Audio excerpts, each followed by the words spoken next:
Aaron sat in the corner of the transport shuttle, his wrists bound by cold metal cuffs.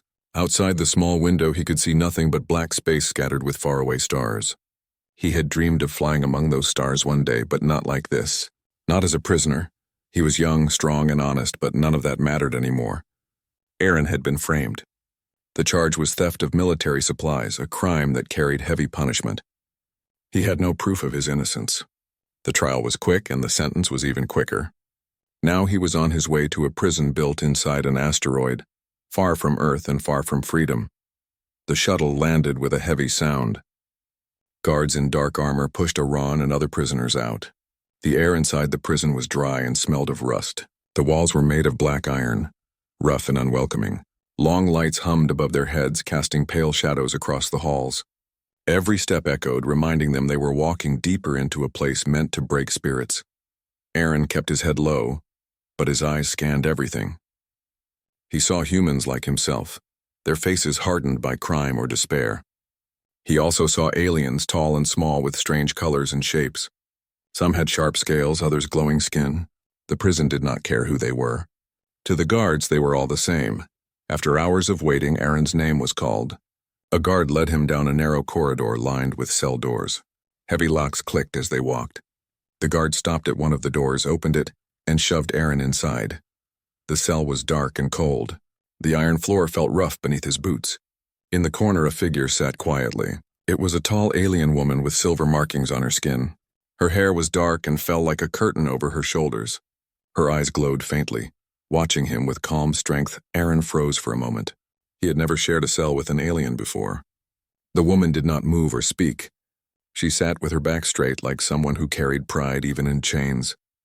The door slammed shut behind him. The sound echoed in the small space. Aaron slowly placed his small bag of prison clothing on the ground and sat on the other side of the cell. Silence filled the air, heavy and strange. Hours passed. Aaron tried to rest, but the feeling of being watched kept him awake. The alien woman's gaze was not hostile, but it was not friendly either. It was steady, like she was measuring him, testing his spirit without words. On the second day, Aaron gathered the courage to speak. "I am Aaron," he said in a low voice. His words felt heavy in the quiet cell. The woman did not answer. She only closed her eyes and turned her head slightly. Aaron felt foolish. Perhaps she did not understand his language, or perhaps she simply chose silence. Days turned into weeks. Life in the prison was harsh. The food was dry and tasteless. The guards were strict, and punishment came quickly to anyone who broke the rules. Aaron kept to himself, trying to survive each day. But in the cell, he could not ignore his strange cellmate. He began to notice small things about her. She never bowed her head when guards entered. She never rushed for food like the others. She walked with steady steps, calm and sure, as if she had been born to command. Other prisoners looked at her with quiet respect, even fear. Aaron wondered who she really was. One night, when the prison lights dimmed, Aaron sat awake, staring at the ceiling. His thoughts wandered to his old life, to the freedom he had lost. He whispered to himself, "I do not belong here." To his shock, the alien woman's voice answered. Her tone was soft but carried strength. "Nor do I." Aaron turned quickly, his heart beating fast. It was the first time she had spoken. Her words were clear, spoken in his own language. "You speak," Aaron said, surprised. She looked at him with calm eyes. "I speak when it matters." Aaron wanted to ask more, but her silence returned. Still, those few words stirred something inside him. She was not just another prisoner. She carried secrets. Her presence was heavy with meaning, and Aaron felt he was standing at the edge of something greater than the prison walls. As he lay down on the hard bed, his mind could not rest. Who was this woman? Why was she here? And why did it feel like his life was about to change because of her? The prison of iron walls was meant to crush hope. But for the first time since his capture, Aaron felt a spark of curiosity stronger than despair. The alien woman's whisper had broken the silence, and he sensed it was only the beginning. The days inside the iron prison moved slowly, like sand falling in a broken glass. Aaron followed the same routine each morning. He woke up when the lights turned on, ate the same tasteless meal, worked in the cold mining tunnels, and returned to the cell with aching muscles. But something inside him had changed since the night his cellmate spoke. Those three simple words, "Nor do I," kept echoing in his mind. For weeks she had been silent, like a shadow with silver markings. Now he knew she understood his language. And more than that, she had chosen to stay silent for her own reasons. Aaron wanted to know more. The alien woman sat in her corner, always straight, her eyes calm, but sharp. Aaron noticed how the other prisoners looked at her when she passed. Humans avoided her gaze. Aliens lowered their heads. Even the guards seemed careful when near her. One evening, when they returned from the tunnels, Aaron dared to speak again. "You said you do not belong here," he whispered. His voice was quiet so the guards outside would not hear. "Then why are you here?" The woman lifted her eyes slowly. For a long moment she said nothing, and Aaron thought she would return to silence, but then her lips moved. "My name is Nira," she said. Her tone was calm, but every word carried weight. "I was not taken here for crime. I was taken here for who I am." Aaron frowned. "Who are you?" Her gaze hardened, but she did not speak. The silence returned. Aaron almost regretted asking, but then late that night, when the lights dimmed and the prison grew quiet, Nira leaned close to him. "I am queen of my people," she whispered, so softly that only Aaron could hear. Aaron's eyes widened. His mind spun in disbelief. "A queen here?" Nira nodded once. "Captured in battle. Hidden here so no one would know. They think my voice is silenced." Aaron sat frozen. He had heard of alien leaders, rulers who commanded fleets and worlds, but never had he imagined one would be sitting across from him in a cold prison cell. "Why tell me?" he asked carefully. Her eyes studied him as if searching his soul. "Because you listen," she said. "And because I need you." Aaron's chest tightened. "Need me for what?" Nira lowered her voice even more, so soft that even the iron walls seemed to lean closer to hear. "This prison is not only a cage. It is built on something old, something my ancestors left behind. Power sleeps beneath the stone. Power to create. Power to change. The guards do not know. The humans who command them do not know. Only I know. But I cannot reach it alone." Aaron felt a chill run down his back. He wanted to laugh at the idea. Power hidden in an asteroid, power to create. But when he looked into Nira's glowing eyes, he found no trace of madness. She spoke like someone who carried truth heavier than iron. "You mean?" Aaron struggled to find the right words. "There is something under this prison." "Yes," Nira said firmly. "Something greater than ships or weapons. A core of my people's making. If awakened, it can turn this cage into paradise, or it can be twisted into a weapon of great destruction. That is why I was taken. Not only to silence me, but to keep the secret hidden." Aaron's thoughts raced. He had dreamed of escape since the day he arrived, but escape had always seemed impossible. Now Nira spoke of something far beyond escape. Something dangerous, something that could change everything. "Why trust me?" Aaron asked at last. Nira leaned closer, her silver markings glowing faintly in the dim light. "Because you are not broken," she whispered. "I see it in your eyes. You still carry hope even here. That is rare." Aaron swallowed hard. He wanted to deny it, but deep inside he knew she was right. He hated the prison. He hated the lies that had brought him here. He wanted more than survival. He wanted justice, freedom, life. Still, fear gnawed at him. "If the guards find out?" "They will not," Nira said calmly. "Not if we are careful. I have waited long, watching, learning. Now the time comes to act. With your help I can reach the hidden chamber. Alone I cannot, but together we can." Aaron sat in silence for a long time. The sound of dripping water echoed in the cell. His heart beat heavy in his chest. This choice could change everything. He could ignore her words and live his days in the prison, waiting for time to break him. Or he could step into something far greater, something dangerous and unknown. At last he looked at her and gave a slow nod. "I will help," he said. Nira's lips curved into the faintest smile, the first Aaron had ever seen from her. "Then listen well," she whispered. "I will show you what lies beneath." Aaron leaned closer, his breath still. The Queen's whisper filled the cold cell, carrying secrets no human should know. That night, as the prison slept, a new path opened for Aaron. He was no longer just a man trapped by iron walls. He was part of a secret that could shake the stars. The prison looked the same to the guards and prisoners. Iron walls, rusted floors, and cold air that carried the smell of metal. To Aaron, however, everything felt different now. Ever since Nira had whispered the truth, the prison no longer seemed like just a cage. Beneath the stone, something ancient waited. Every day, Aaron and Nira went to the mining tunnels. The work was hard, breaking stone and hauling heavy loads. Guards shouted and watched from above, but they paid little attention to the small cracks in the walls or the faint glow in the rocks. Aaron began to notice them now. Faint lines of light ran like veins beneath the surface. No one else seemed to see, but Nira saw, and each time their eyes met, Aaron knew they were thinking the same thing. One evening, when they returned to the cell, Aaron finally asked, "These lights I see in the tunnels, are they part of what you spoke of?" Nira nodded slowly. "Yes, the power is buried deep. The veins you see are the roots of the core. Long ago, my people placed it here. The humans who built this prison did not know what they were standing upon." Aaron frowned. "If this power is so great, why hide it here?" Nira's voice was calm, but her eyes carried memory and pain. "Because creation must be hidden from greed. My people feared others would misuse it, so they sealed it within stone where no one would search. Yet even the deepest secret can be found by chance. Now it sleeps below our feet, waiting for a hand brave enough to wake it." Aaron felt a chill as he listened. He had never believed in legends, but the glowing cracks in the rock were real, and Nira's steady voice carried no doubt.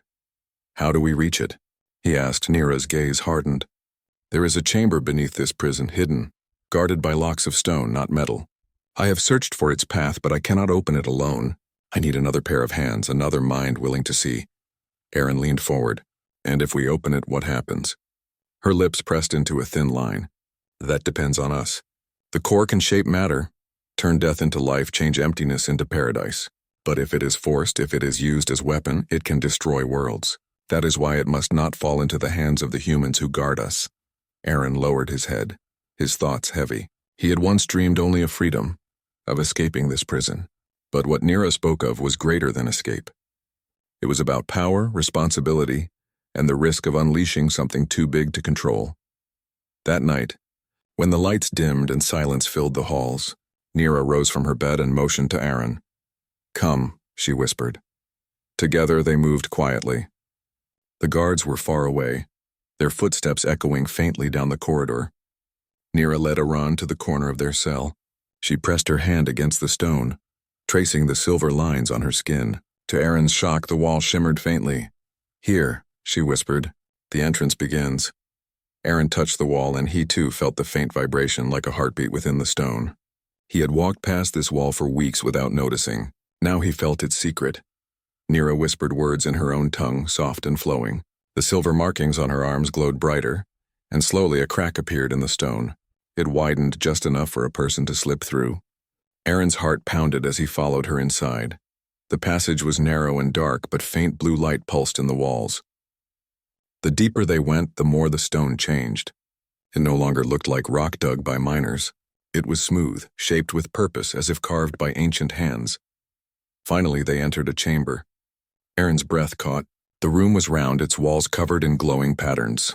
In the center stood a crystal structure, tall and clear, glowing faintly like a sleeping star. The air was warm, filled with quiet energy. "This," Nira whispered, her voice filled with awe, "is the core." Aaron stepped closer. The crystal seemed alive. As he neared it, the glow brightened, pulsing in rhythm with his heartbeat. He reached out, then stopped, afraid. "It responds to you," Nira said softly. "It knows you are not of my blood, yet it listens. This is rare. It means you are chosen by chance or perhaps by fate." Aaron shook his head. "I am no one. Just a man thrown here by lies." Nira's eyes held steady on him. "Even the broken can awaken greatness. That is what my people believed. That is why the core was made, to give life where there was none, to raise hope where only despair lives." Aaron stared at the glowing crystal. In his chest, a war raged. Part of him wanted to run, to forget this secret and live quietly. But another part burned with something new, a sense that his life had led him here for a reason. "What do we do now?" he asked. Nira placed her hand on the crystal. "First, we learn. Then we awaken. But we must be careful. If others discover this chamber, they will take it by force. We must keep this hidden until the time is right." Aaron nodded slowly. His heart was heavy, but his spirit felt alive for the first time since his capture. The prison above remained a place of chains, but down here, beneath stone and iron, he had seen something greater than chains. As they returned to their cell through the secret passage, Aaron looked once more at the glowing core. It was no longer just Nira's secret. It was his as well. Together they carried a weight that could change not only their prison, but perhaps the galaxy itself. And as Aaron lay awake on his hard bed that night, he no longer thought only of escape. He thought of what it meant to guard a secret of creation. The prison above stayed the same. Guards shouted, chains rattled, and prisoners moved like tired shadows through the iron halls. But beneath the stone in the hidden chamber, Aaron and Nira had seen something that changed everything. The glowing core was alive. It was waiting. For days after their discovery, Aaron could not think of anything else. Each time he swung his pickaxe in the mining tunnels, he thought of the faint light running through the stone. Each time he returned to the cold cell, he thought of the warmth that filled the hidden chamber. His heart was restless, caught between fear and wonder. Nira watched him carefully. She spoke little, but her silence was no longer empty. Aaron could feel her waiting, testing his courage. One evening, when the prison grew quiet, she finally said, "It is time." Aaron sat up on his bed. "Time for what?" "To touch the core again," Nira answered. "It will not wait forever. It called to you." "We must answer," Aaron hesitated. "What if it changes things we cannot control?" Nira's eyes glowed faintly in the dim light. "Change is already coming. Better we shape it with our hands than leave it to those who will misuse it." That night they slipped once more through the secret wall into the hidden passage. Aaron's heart beat faster with every step. When they entered the chamber, the crystal pulsed brighter, as if it sensed their arrival. Nira placed her hand upon it first. Silver markings on her skin flared, and the crystal responded with a low hum. Then she turned to Aaron. "Now you." Aaron stepped forward, his hand shaking. He pressed his palm against the crystal. Warmth surged through his arm, rushing into his chest. His breath caught as visions filled his mind. Green fields, flowing rivers, skies filled with light. For a brief moment he felt as if he was standing in a world untouched by chains. When he pulled his hand away, the chamber trembled. The crystal glowed brighter and streams of light shot into the walls. The stone around them shifted, vines of green pushing through cracks. Flowers bloomed where there had only been dust. A sweet scent filled the air. Aaron stared in shock. "It's alive." Nira's lips curved into a small smile. "The first transformation has begun." They returned to their cell through the narrow passage, but what they found made Aaron's heart stop. The walls of the cell were no longer plain iron. Vines curled along the corners and tiny blossoms glowed with soft light. A small stream of clear water flowed from a crack, running gently across the floor. Aaron dropped to his knees, touching the cool water with his fingers. He had not seen water this pure in years. He drank deeply, the taste fresh and clean. His throat, dry from the prison's dust, felt alive again. "How is this possible?" he asked. "The core does not only shape stone," Nira said softly. "It listens to the heart. It creates what is needed most. In this place of iron and hunger, it gives life." Aaron looked around in wonder. Their cold, dark cell was no longer a cage. It was becoming something else, something beautiful. For the first time since his capture, Aaron felt hope as strong as fire in his chest. But hope was not the only thing growing. The vines spread quietly through cracks in the walls, reaching into the halls beyond their cell. By the next day, other prisoners whispered of strange green shoots appearing where only rust had been before. Aaron felt a wave of fear. "If the guards see this, they will not understand," Nira agreed. "That is why we must guide it carefully. Too much change at once will draw eyes we cannot fight, but let the prison taste life slowly, and soon even the hardest hearts will wonder." The days passed and their cell continued to bloom in secret. Aaron and Nira tended to the vines, keeping them hidden from careless eyes. Each night they returned to the core, and each night its light grew stronger. The chamber itself became greener, its floor covered with soft moss, its walls glowing with patterns of silver and blue. Aaron felt himself changing as well. He no longer walked with the weariness of a prisoner. He walked with quiet strength, carrying a secret greater than chains. One night, as he sat beside the stream in their cell, Aaron looked at Nira. "You said this could become paradise. Do you truly believe it?" Nira's eyes were calm, yet bright with hidden fire. "I believe it because I have seen it before. My people once shaped barren worlds into gardens. We believed creation was our duty. That power now rests here. With it, even a prison can be reborn." Aaron looked around at the glowing vines and the soft flowers. He wanted to believe, and in his heart he already did, yet shadows of doubt crept into his thoughts. What if the guards discovered the truth? What if the humans outside learned of the core? What if this paradise turned into a battlefield? As if reading his fear, Nira said, "Do not let doubt steal what is given. We stand at the beginning, not the end. The first transformation is small, but from small roots forests grow." Aaron nodded slowly. He understood her words. This was only the start. That night, as the prison above remained dark and cold, one cell glowed with quiet life. Water flowed, vines climbed, and two prisoners sat side by side, guarding a secret that could change the fate of all who lived within those iron walls. The first transformation had begun, and there was no turning back. The prison of iron walls was never meant to feel alive. It was built to crush hope, to keep humans and aliens chained in silence. Yet slowly, without guards noticing, the walls began to change. It started with Iran and Nira's cell. The vines that had grown from the hidden core spread through cracks in the stone. Small green shoots appeared in other corners of the prison. At first, prisoners thought their eyes were playing tricks. No one had seen living plants here before, but soon whispers began to move from cell to cell. "Something is growing in the dark," one prisoner said. "I saw water, fresh water," another whispered. Aaron kept his head low, but inside his heart beat with both fear and pride. He knew the truth, the paradise was spreading. Each night, when the lights dimmed, he and Nira returned to the chamber beneath the stone. The crystal core glowed brighter now, answering their touch more quickly. Each time, new life appeared in their cell by morning. Clear water flowed in a small stream along the floor, enough to drink and wash. The vines climbed higher, their blossoms giving off soft light. The air inside the cell no longer smelled of rust, but of clean earth. Aaron sometimes closed his eyes and almost forgot he was in prison. But soon the secret could not remain hidden. One afternoon, while prisoners stood in line for food, a man named Bran leaned close to Aaron. His voice was rough but filled with curiosity. "You have something in your cell?" Bran muttered. "I saw the glow under your door." Aaron's chest tightened. He tried to act calm. "You must be mistaken," Bran shook his head. "I know what I saw. And others will too. Whatever you hide, it will not stay secret." That night, when Iran told Nira, she only nodded. "It was always going to spread," she said. "Life cannot be hidden forever. But now the choice comes. Do we let it grow for all or keep it only for ourselves?" Aaron thought of the tired faces of the prisoners. Men and women who had lost hope, who had forgotten the taste of freedom. He thought of their thirst, their hunger, their despair. Slowly, he said, "If this can bring them life, we should not keep it hidden. But the guards will fear what they do not understand," Nira said firmly. "Some may try to stop it. Others may be tempted to claim it. But if we stand together with the prisoners, this paradise can be protected."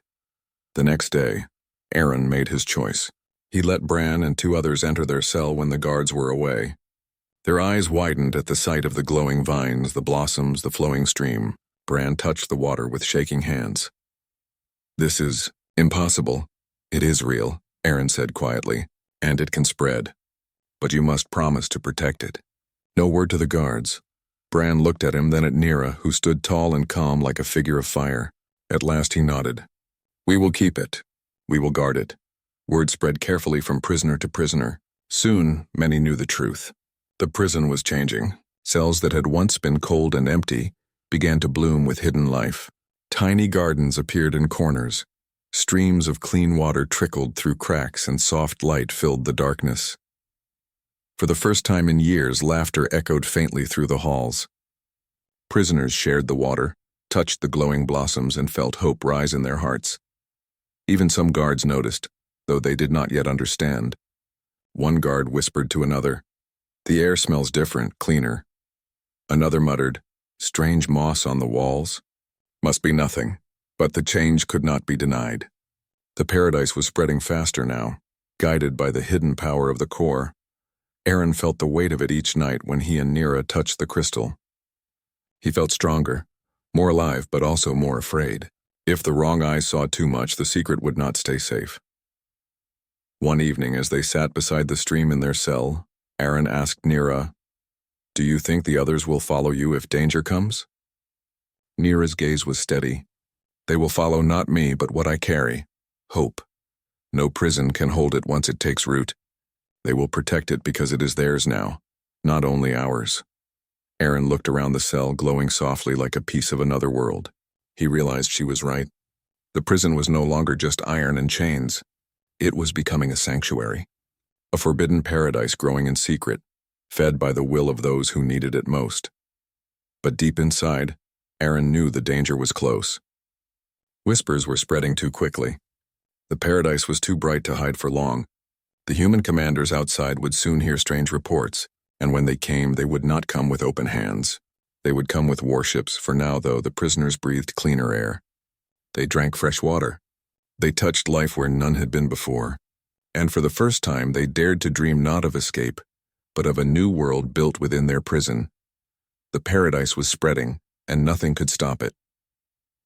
The paradise hidden inside the prison had grown quickly.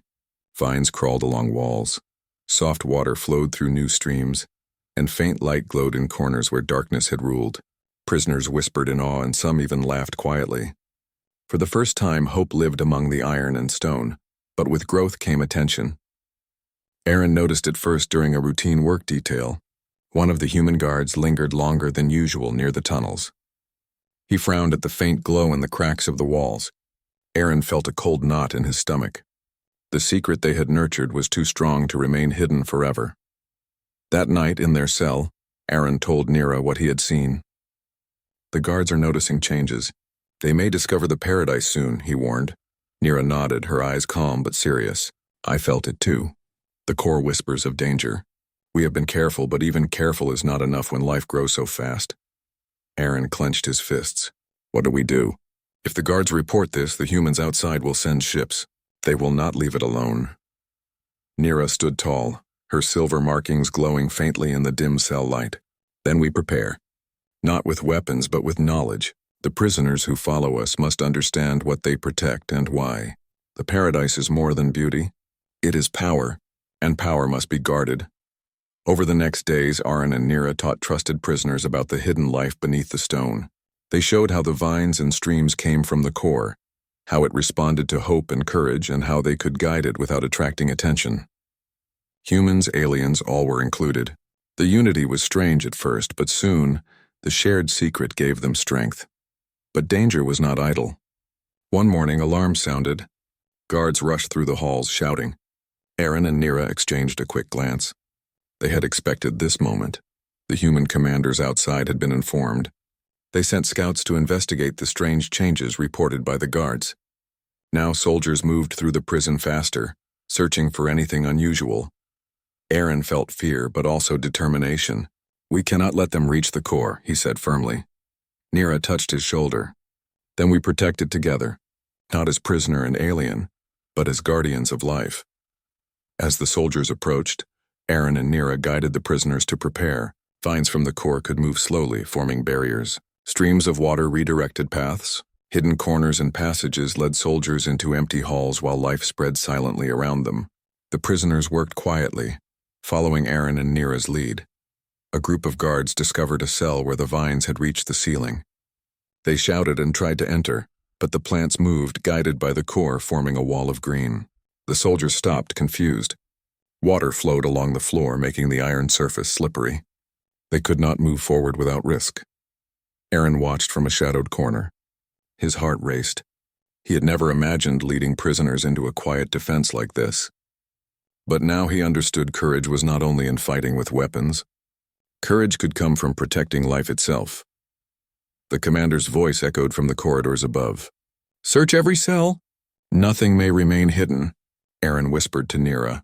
We cannot stop all of them. Nira's gaze was steady. Then we ensure they cannot find the core.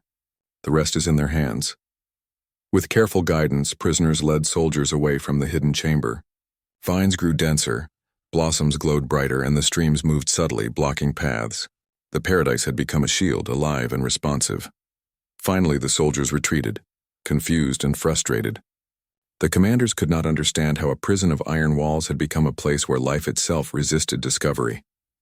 Aaron breathed deeply, leaning against the cold stone. The danger had passed for now, but he knew it would return. The humans outside would not give up. Warships would come. They would send stronger forces. The paradise they had built was fragile against technology and weapons. Nira touched his hand. Do not let fear blind you. We have seen what the core can do. We have learned how to guide it, and we have the prisoners. Together we are stronger than chains and steel. Aaron nodded slowly. He understood. Courage was not the absence of fear, but the choice to act despite it. The paradise beneath the stone had survived its first test. Now they had to prepare for the next. That night, Aran and Nira returned to the hidden chamber. The core pulsed brighter than ever. Its light reflected in their eyes, and for a moment, the danger outside faded. The world they protected was fragile, but it was alive, and that life gave them hope stronger than any chain, stronger than any soldier. The prison above was still a place of iron walls, but beneath them, life had found a way. And Aaron knew that no matter what came, they would fight not only for freedom but for the paradise they had created together. The prison had changed. Iron walls still held the majority of cells and guards still patrolled the halls. But a hidden paradise had begun to spread, a quiet rebellion of life beneath the stone. Aaron and Nira had guided the prisoners, both human and alien, in secret. The hidden core pulsed with energy, waiting for the moment it would be fully awakened. That moment came sooner than anyone expected. Scouts from the human fleet approached the asteroid prison. Warships surrounded it, lights flashing across the black of space. Commanders demanded the prisoners be brought out and the core seized.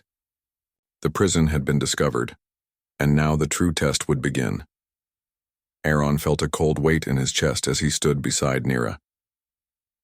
We cannot fight them with weapons, he said. They will destroy everything if we try. Nira's silver eyes glowed softly. We do not need weapons. The core is our shield. We only need to guide it. Inside the hidden chamber, the crystal pulsed brighter than ever. Streams of light shot through the walls following their movements. Aaron touched the core and felt warmth flow into him. Energy spread to Nira, and then to the walls, the vines, the blossoms, the water. The hidden life of the prison was ready. As the first wave of human soldiers entered the asteroid, they found corridors blocked by thick green vines. The iron floors were covered in water, streams redirected by unseen hands. Blossoms glowed with soft light, blinding them temporarily. Soldiers slipped and stumbled, unable to advance through the living defenses. Aaron moved quickly through the halls, guiding prisoners to lead attackers away from the chamber. Nira followed, her presence calm and powerful. The prisoners followed her, their fear replaced by courage. They moved as one, human and alien side by side, guarding the paradise that had grown among them. Above them, the warships fired. Lasers hit the asteroid, but the stone resisted, and the energy of the core shifted the force. Walls trembled, but life remained. Vines grew rapidly, shielding the hidden passages. Streams of water flowed to block paths. Light from the blossoms blinded the invaders, giving prisoners safe passage. Aaron led a group to a hallway where soldiers tried to break through. He gestured, and the vines moved in response, curling and lifting to form a wall. Water surged across the floor, slowing the attackers. The prisoners worked together, using the paradise itself as a defense. Nira moved to the center of the prison, toward the hidden chamber. She placed her hands on the crystal, and the light shot into the hallways like flowing rivers. Stone walls shifted, creating new passages, redirecting attackers away from life. Flowers and plants spread rapidly, transforming the cold, dark prison into a forest of living growth. Aaron watched in awe. It is more than a prison, he said softly. It is a world. The soldiers faltered, unsure how to fight something alive. Their weapons struck vines and flowers, but nothing fell. Streams of water blocked their advance, and the glowing light made it impossible to see clearly. Finally, the warships retreated. Commanders realized they could not take the core without destroying the asteroid completely. The prisoners had protected the secret. The paradise had survived. Aaron collapsed against a vine-covered wall, breathing heavily. Nira appeared beside him, calm and steady as always. We have won this day, she said. But the world outside still watches. We must remain guardians, not conquerors. Aaron nodded. He had never imagined life like this. The prison, once cold and hopeless, had become something more. A hidden world full of water, light, and green life. Prisoners who once feared every moment now walked with hope. Humans and aliens worked together, united in the care of this forbidden paradise. At night, Aaron returned to the hidden chamber. The crystal pulsed softly, reflecting his face and Nira's. We did it, he whispered. Nira's eyes met his. This is only the beginning. The prison above will always watch, but the world beneath is ours to protect. Life cannot be taken once it is born. Aaron smiled. For the first time, he did not feel like a prisoner. He felt like a guardian, part of something greater than himself. Together with Nira, he had helped turn a cage into a home, a place of life where despair had once ruled. In the halls above, the guards continued their patrols, unaware of the paradise growing quietly among them.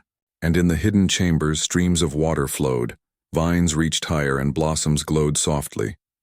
The forbidden paradise had survived. Humans and aliens, once enemies, now shared a secret that could not be destroyed. Aaron and Nira stood together, watching the glow of the core. The prison was no longer a place of chains. It was a world of life. And within that world, freedom was real, even if the universe beyond the asteroid did not yet understand it.